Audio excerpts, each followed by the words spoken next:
Moltíssimes gràcies, Daniel. Bon día, buenos días. Bueno, pues ha dicho que quedan 2 minutos. Voy a ver si en uno lo puedo resumir, porque yo también tengo ya ganas de comer, ¿no? 20. Yo pensé que tenía 2. Bueno, bien, no perdamos tiempo.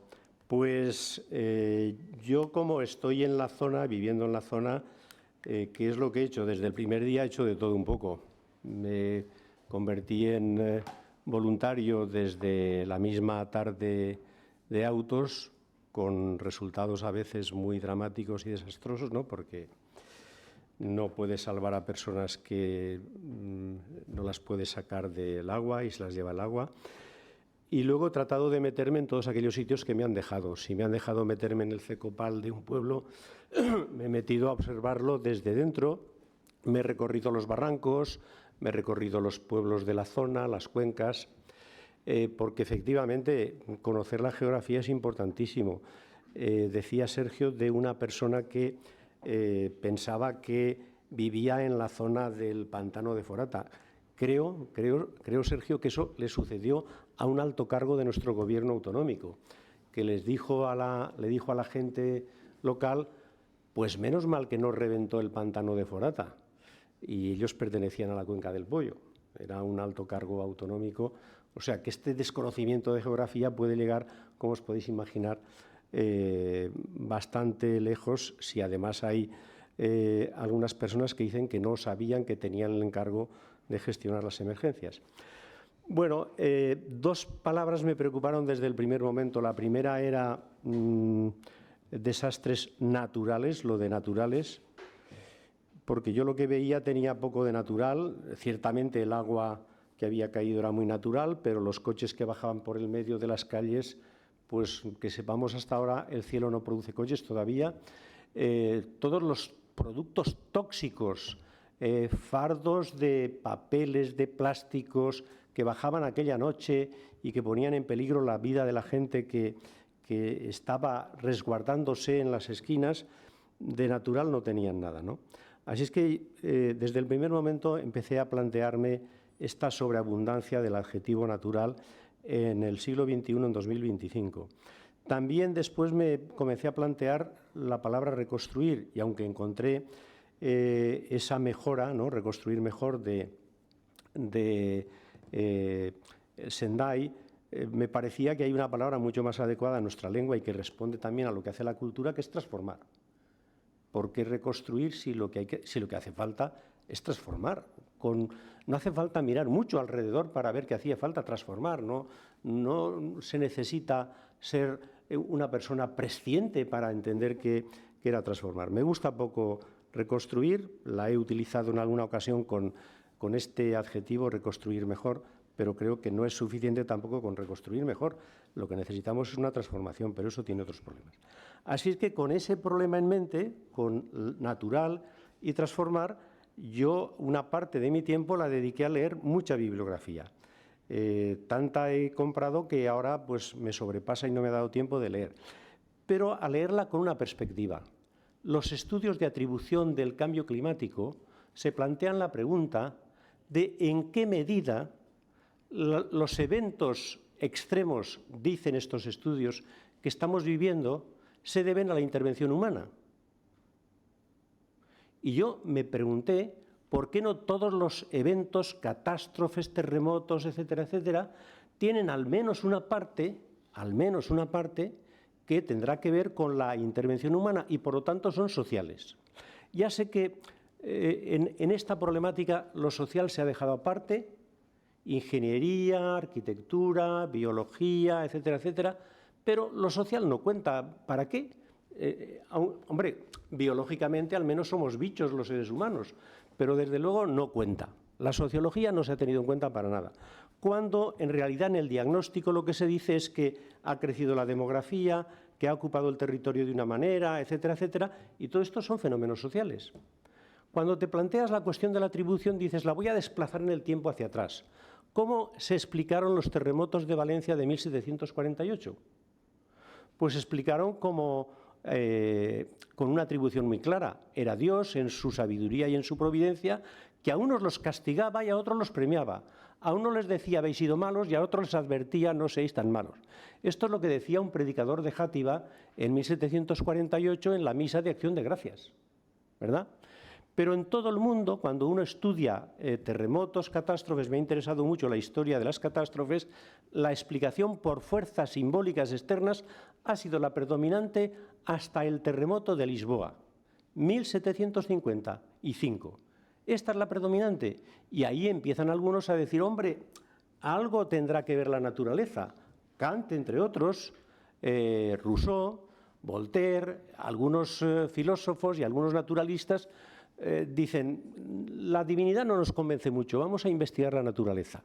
Y el paradigma naturalista ha imperando durante todo el siglo XIX, parte del XX, y sigue dejando sus huellas, su rastro en la actualidad. Pero en 1945, Gilbert White escribe su tesis doctoral. Gilbert White era geógrafo, estudia todas las inundaciones de Estados Unidos, una tesis fabulosa, y él dice, es posible, las lluvias se pueden atribuir a Dios, pero los desastres son en gran medida resultado de la acción humana. Segunda página de su tesis doctoral y la idea fundamental de su tesis. Y a lo largo de toda su tesis se dedica a mostrar cómo todas las inundaciones de Estados Unidos, que se han abordado mediante la ingeniería, se tendrán que abordar mediante otra serie de medidas porque son catástrofes sociales. Y desde ese momento, la geografía radical, la antropología, la sociología y otra serie de ciencias sociales han tratado de mostrar cómo es la forma de organización de la sociedad la que coloca a los individuos en situaciones de peligro y de riesgo. Y la propia ONU, después de su primer proyecto sobre reducción de desastres naturales, se da cuenta, supongo que por la crítica de la ciencia, en que ya no tiene que hablar de desastres naturales, tiene que hablar de amenazas de origen natural, de eventos de origen natural y de desastres sociales.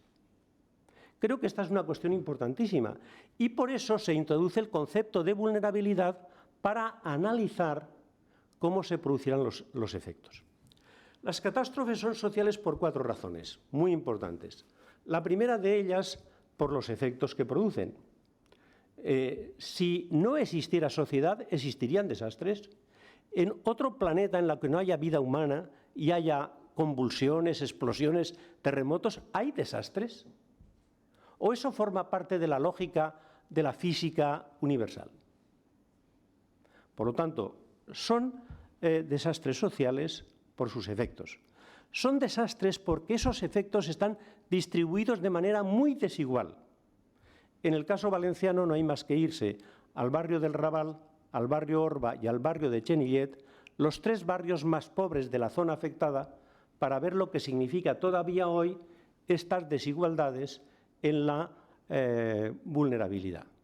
Significa que en concreto Chenillet y el Raval están casi esperando como una semana después. Y no se sabe muy bien qué se hará con ellos. Parte de Chenillet ya se lo llevó el agua, otra parte la han destruido. Pero ¿qué pasará con la gente? Esto ha sucedido ya. De estos barrios, ¿cuánto se habla en la prensa? ¿Cuánto se habla en los foros organizados por el Gobierno y organizados por la Generalitat? Pero esta es la realidad que hemos fotografiado y que podéis ver en la exposición y en otra exposición que haremos sobre los centros educativos de esos barrios. Los barrios con menor renta de España. Bueno, pues va y resulta que donde se produce un evento extremo, aquellos que ya estaban mal saldrán mucho peor. Y en cambio las clases medias y las clases profesionales, por mal que les haya ido, inmediatamente se ponen en movimiento.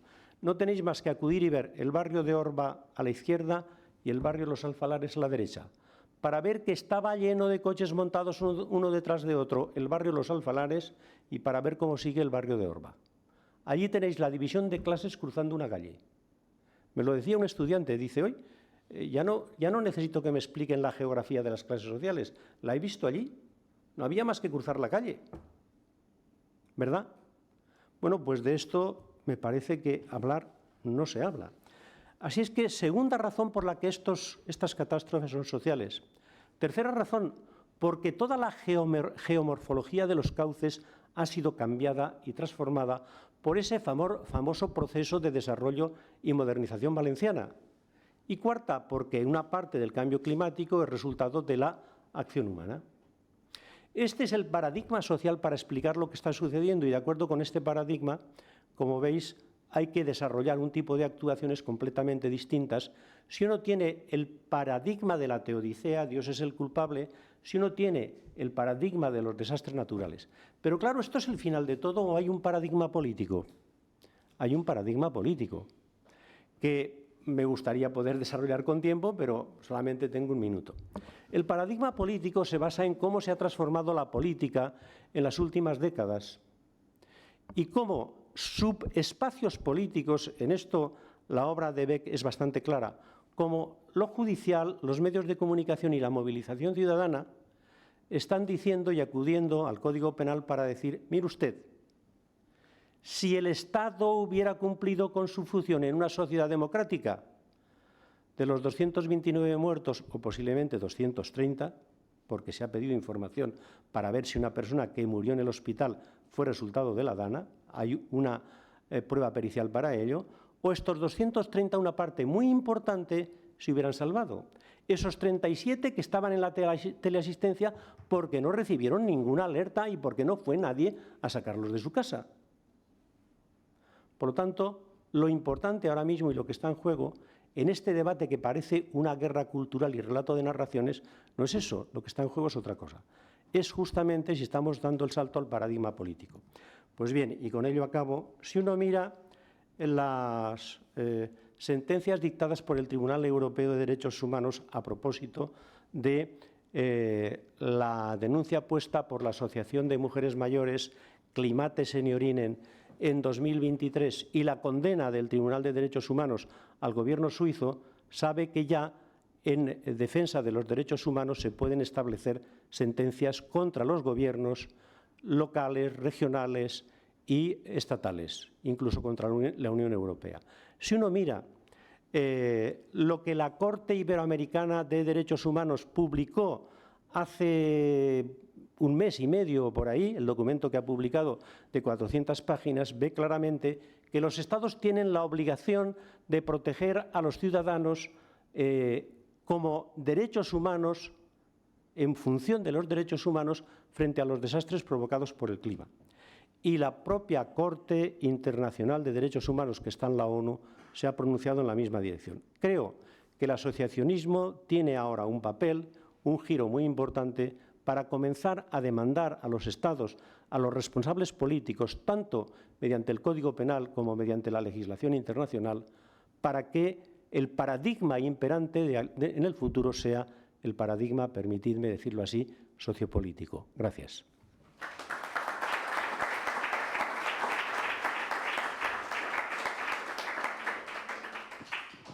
Muchas gracias, Antonio.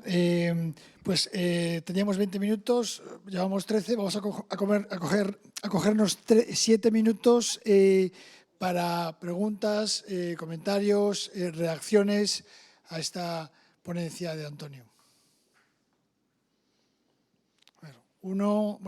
Empieza tú y luego… Bueno, muchas gracias por eso. Yo en realidad quería agradecerte esa manera de poner el centro de la atención en el cambio de paradigma de un naturalismo a un, no sé cómo llamarlo, no sé si me atrevo a llamarlo un paradigma social. Si se llamaba teodicea el paradigma que explicaba que Dios era la justificación del mal, puedes llamarlo sociodicea, la explicación por la sociedad. Pues, perdón, de este cambio de paradigma yo quiero solo subrayar un par de cosas. Por ejemplo, el desastre, entre comillas, que yo estudié, que fue la COVID. Para que se entienda la hegemonía del paradigma naturalista, el Gobierno de España reaccionó relativamente rápido en la puesta a disposición de fondos extraordinarios para la investigación científica. A mediados de abril se destinaron 24 millones de euros para investigación científica sobre la COVID. De ellos se destinaron A cuestiones sociales, 0.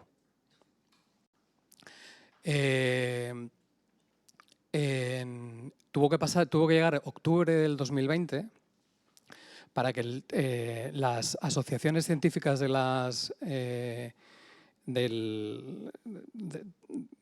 los colegios o de los grupos disciplinares mayoritarios en España, la Asociación Científica, la Federación Española de Sociología, la Asociación Española de Asociaciones de Antropología, la Asociación de Ciencia Política, firmaron, yo creo que por primera vez en transición se pusieron de acuerdo todas las asociaciones en ciencias sociales, que en cualquier otra cuestión epistémica, epistemológica, están totalmente en conflicto, de comunicación política, firmaron un manifiesto diciendo que ya era hora de que la pandemia se tratase también como un asunto social.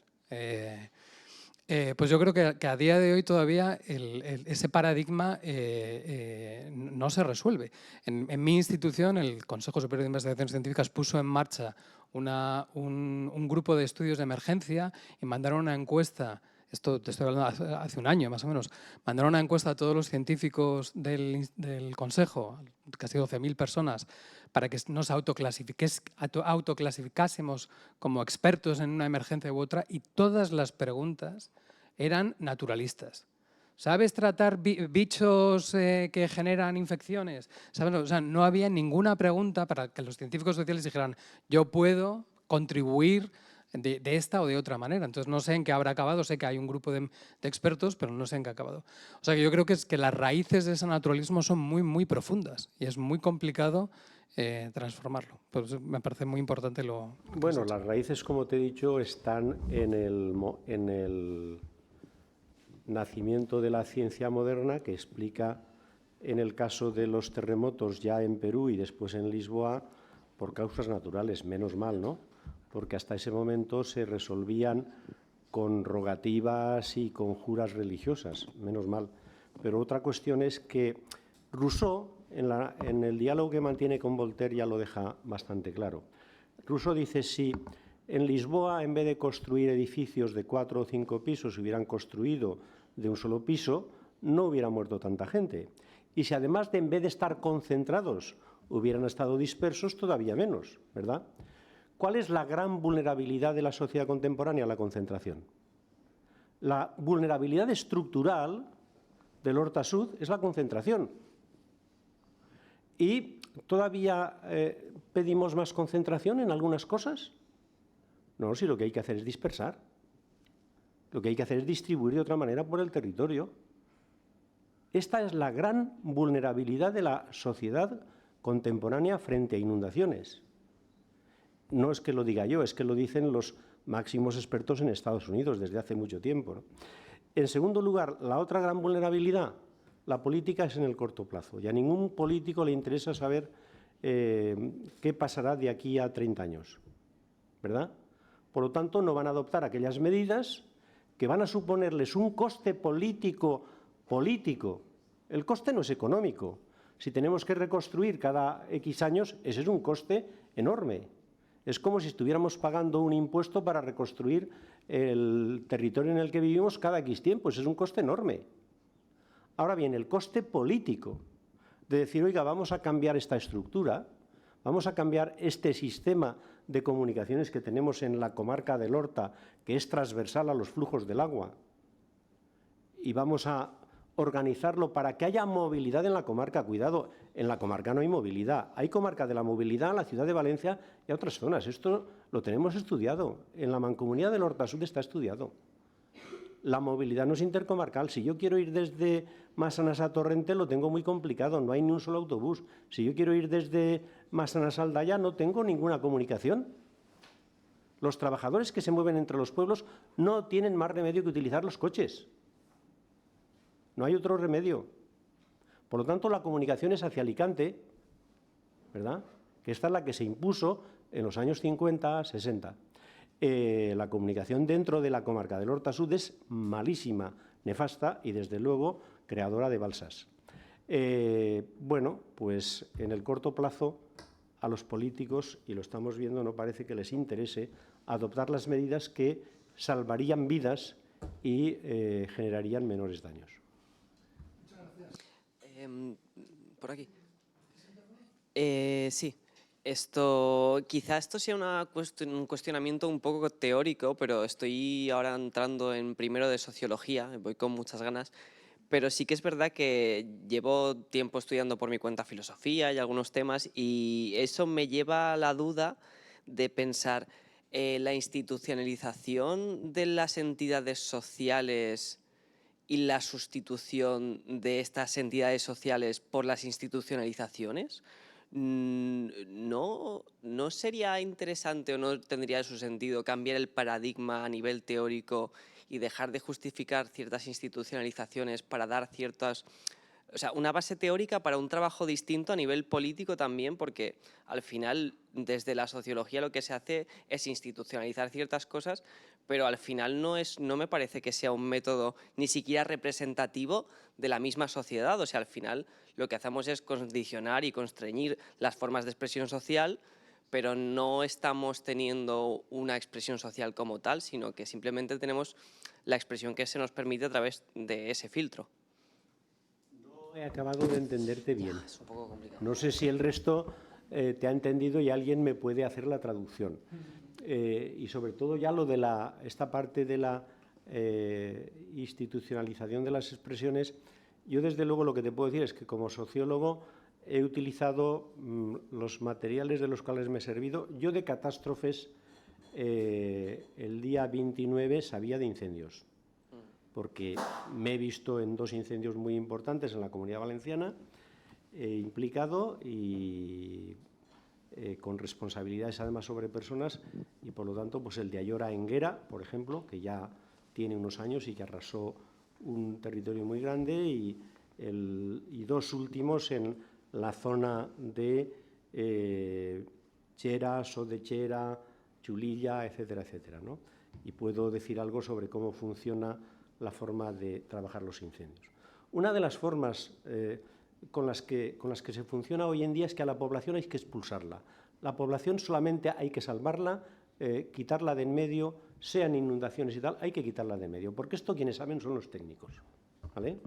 Y por lo tanto hay una tecnificación de todos los procesos de catástrofes contra los cuales yo desde luego me rebelo, me he rebelado en esos casos y he procurado intervenir en todo lo que podía, y me he seguido rebelando en la Dana y me rebelaré.